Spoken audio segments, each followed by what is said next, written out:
y ya estamos en el mes de abril. Mira cómo pasan los días volando. El título para la lección de esta semana es Por siglos perpetuos.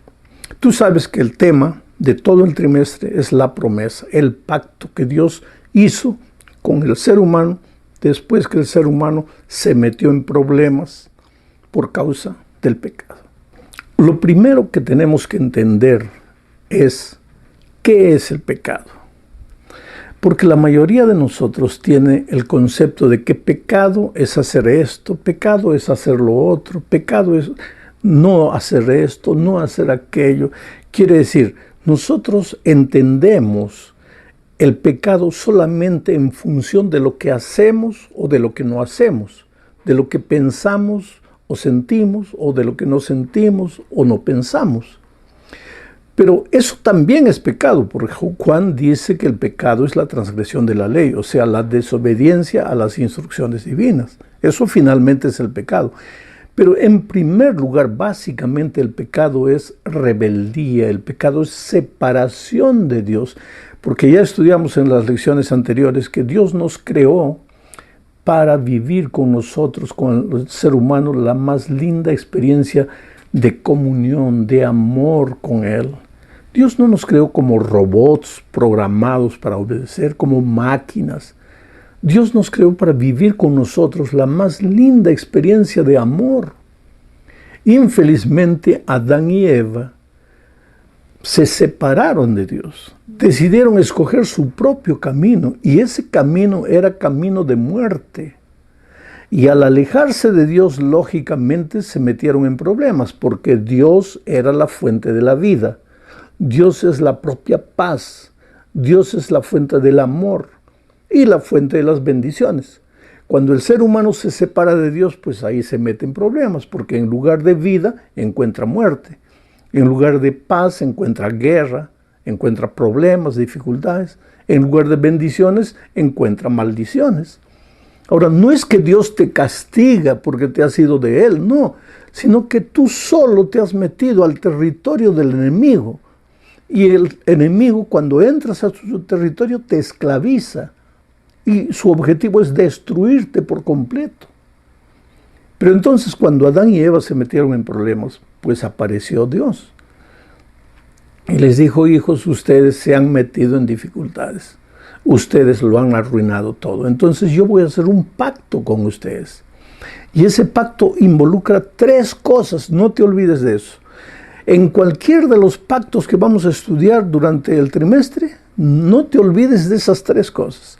El pacto de Dios consiste en 3 cosas. Primero, ¿cuál es la parte de Dios? Dios dice, yo voy a resolver tu problema del pecado.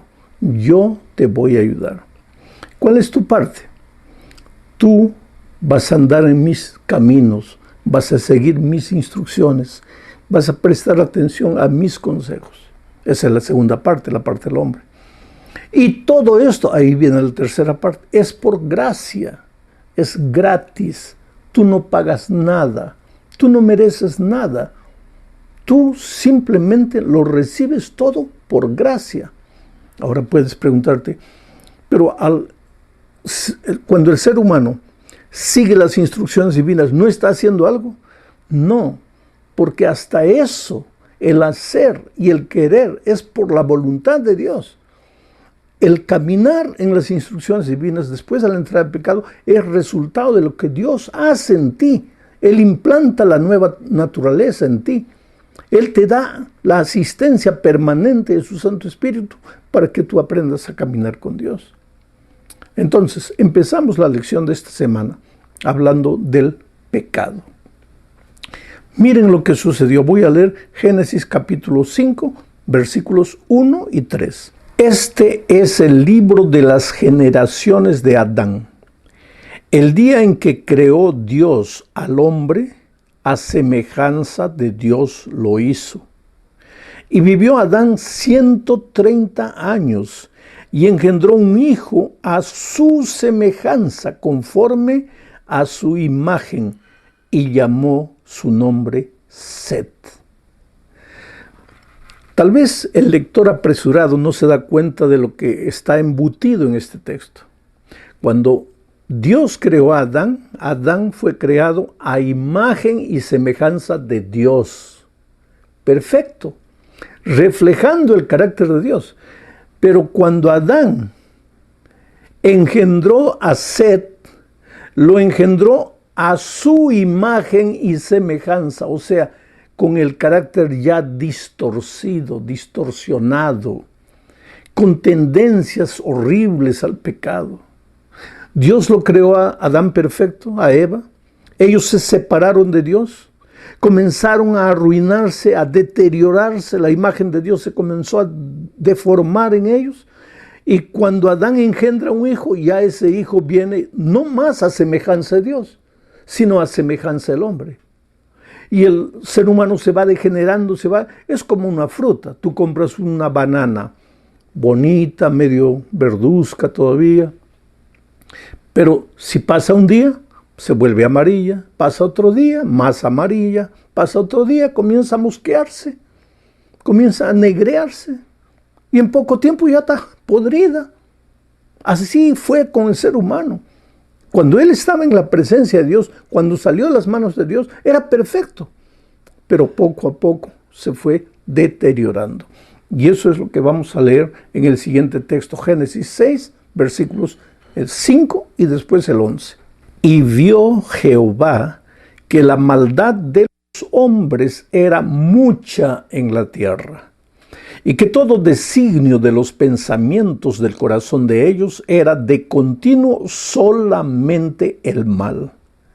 Y se corrompió la tierra delante de Dios, y estaba la tierra llena de violencia.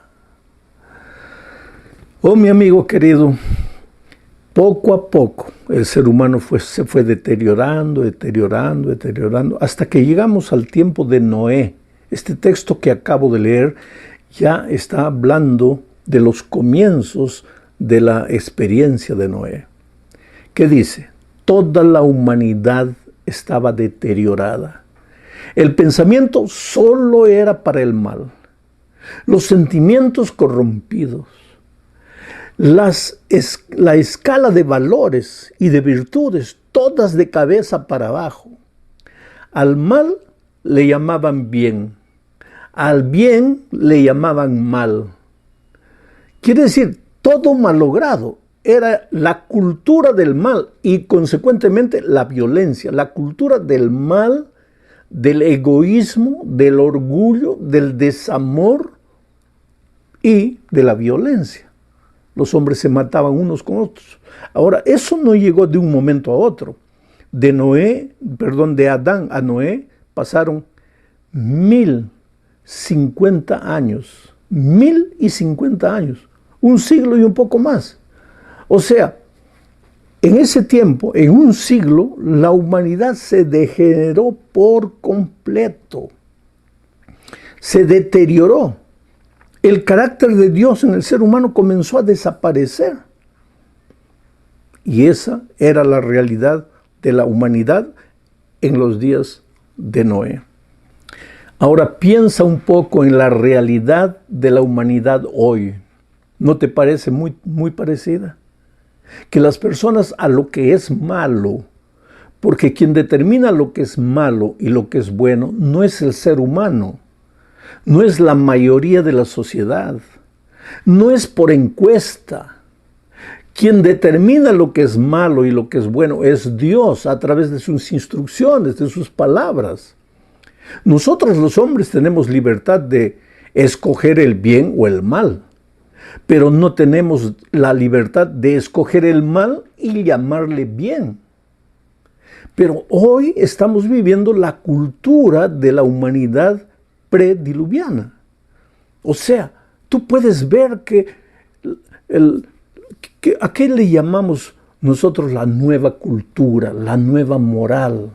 El ser políticamente correcto, ¿a qué le llamamos?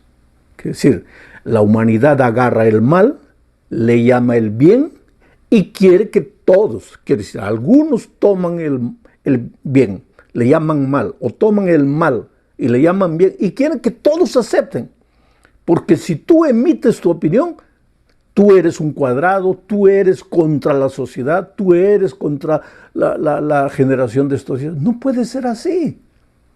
Quiere decir, todos tienen derecho de escoger el camino que quieran, pero no tienen derecho de agarrar el bien y llamarle mal, o de agarrar el mal y decir, esto es lo correcto, esto es lo bueno, porque la fuente de la moral es Dios, no es el ser humano. Pero antes del diluvio, la humanidad estaba pensando de esa manera, parecida, muy parecida a nuestros días. Por eso Jesucristo dijo, como en los días de Noé, así será los días antes de mi venida a esta tierra. Como en los días de Noé, es lo que estamos viviendo en estos días. Bueno, vamos a la lectura ahora de Génesis 6, 8 y 9. Porque Dios siempre tuvo un remanente.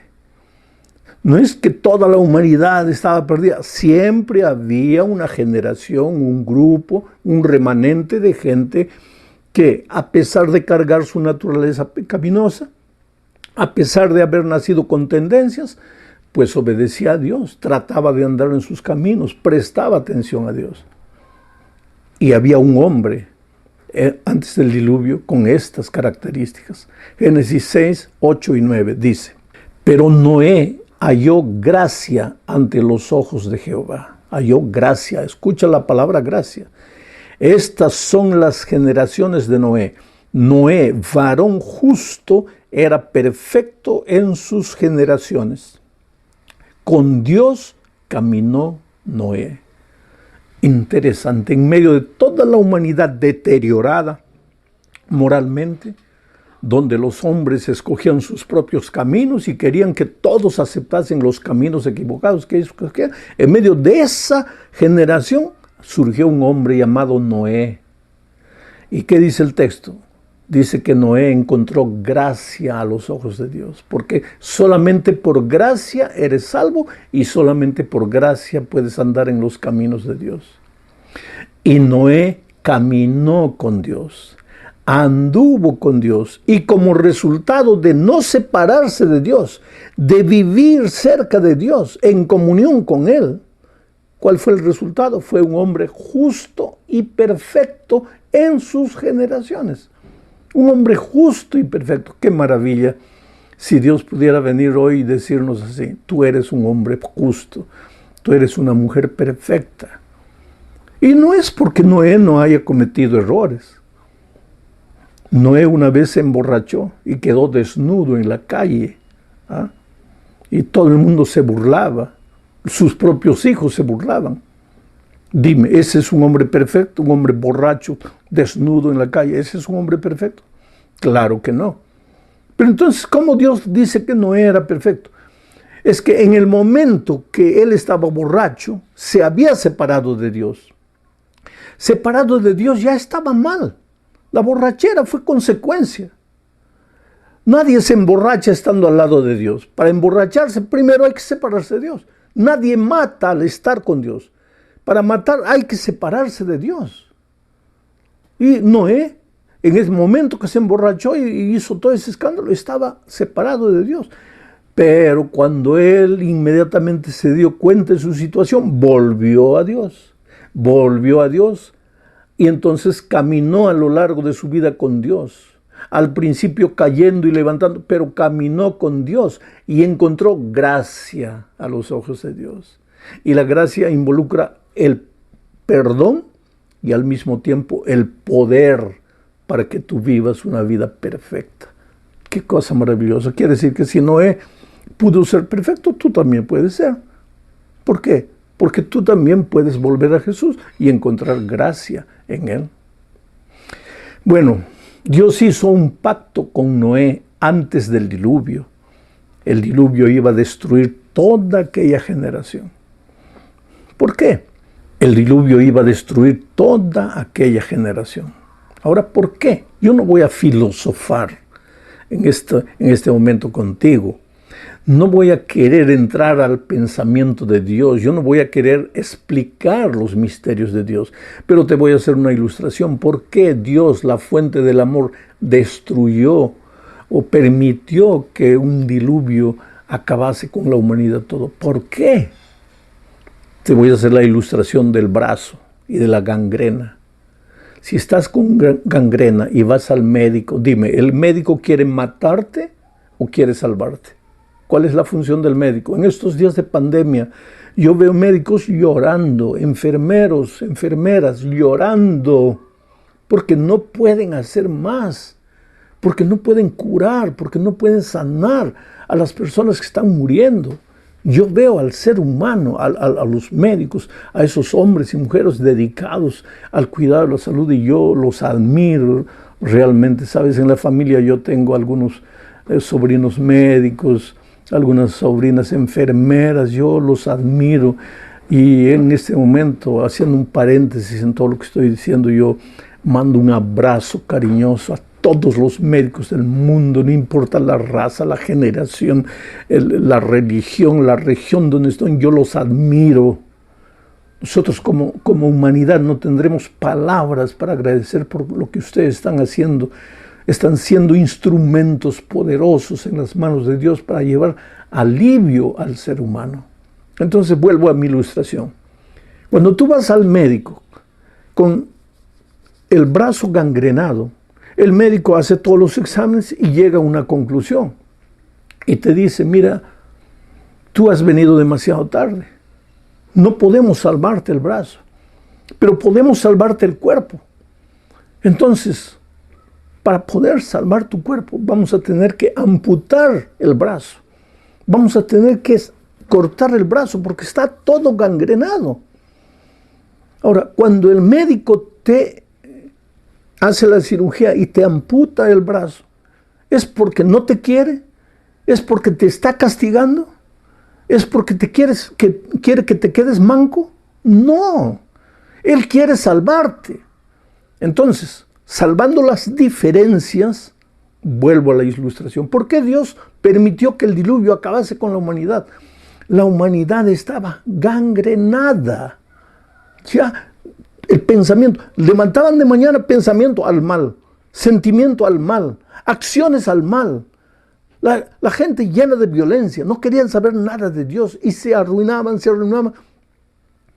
Era necesario, usando mi ilustración, no entrando en la mente de Dios, ni queriendo dar la explicación de Dios, usando la ilustración, era necesario que se salvase una generación nueva. De esa generación Dios podría construir, edificar, formar un pueblo obediente.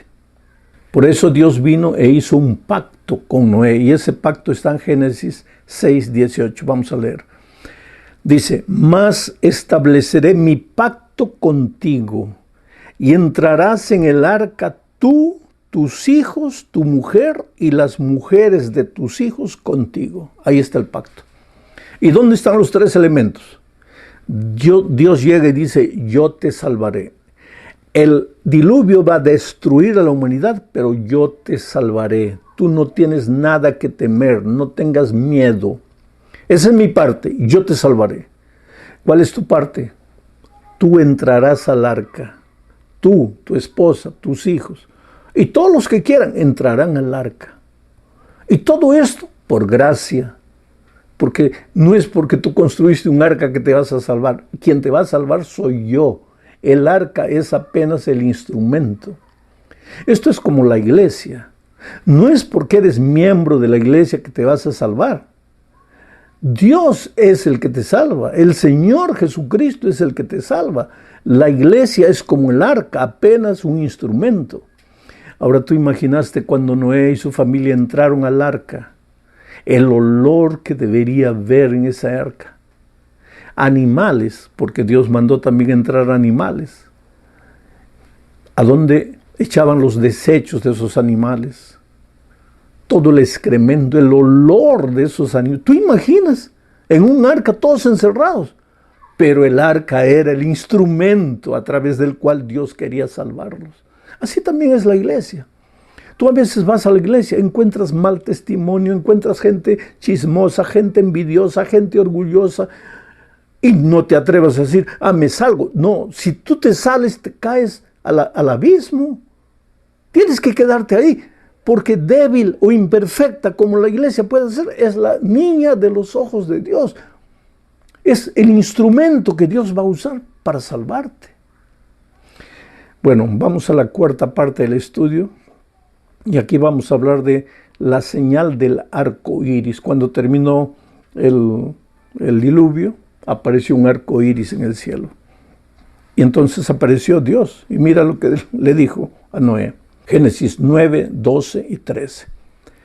Y dijo Dios: esta es la señal del pacto que yo establezco entre mí y vosotros, y todo ser viviente que está con vosotros, por siglos perpetuos. O sea, el pacto no es pasajero, es el mismo pacto eterno de Dios con la criatura, con el ser creado. ¿Y cuál es el signo?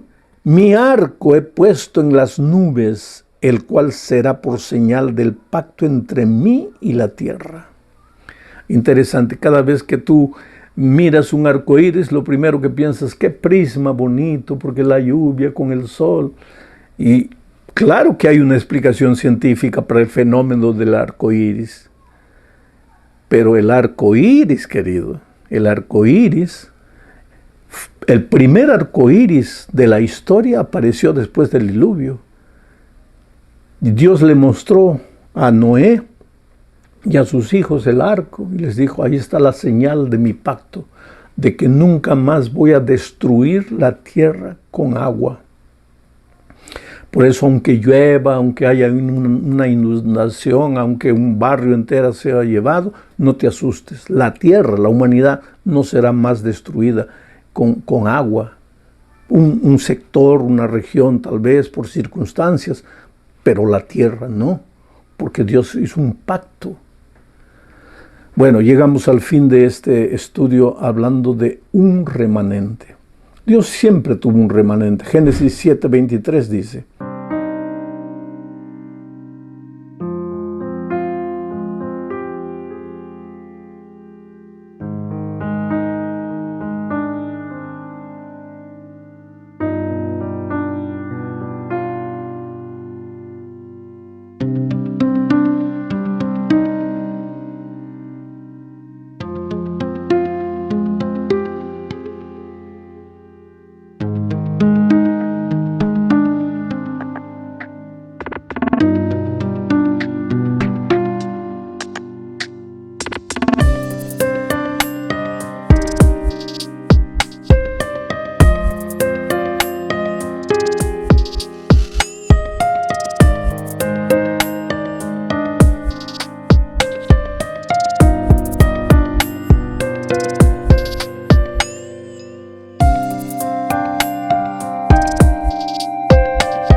así fue destruido todo ser que vivía sobre la tierra, sobre la faz de la tierra, desde el hombre hasta la bestia, los reptiles y las aves del cielo, y fueron raídos de la tierra, y quedó solamente Noé y los que con él estaban en el arca. Hubo un remanente que se salvó. Y ese remanente no es solo en aquellos días, porque si tú vas a Apocalipsis verás que Dios en nuestros días también tiene un remanente de hijos que, vuelvo a repetir, aunque humanos, aunque con tendencias, aunque con su naturaleza pecaminosa, aunque cayendo y levantando, son un remanente de hijos que intentan caminar en los caminos de Dios, humildes y que prestan atención a las instrucciones divinas. Leo Apocalipsis 12:17.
Entonces el dragón se llenó de ira contra la mujer y se fue a hacer guerra contra el resto de la descendencia de ella. ¿Y quiénes son ellos? Los que guardan los mandamientos de Dios y tienen el testimonio de Jesucristo. Interesante. Dios en nuestros días tiene un remanente. La humanidad toda puede estar deteriorada, pero Dios tiene un remanente. Tienes que pedirle a Dios que te ayude a formar parte de ese remanente, a ser humilde,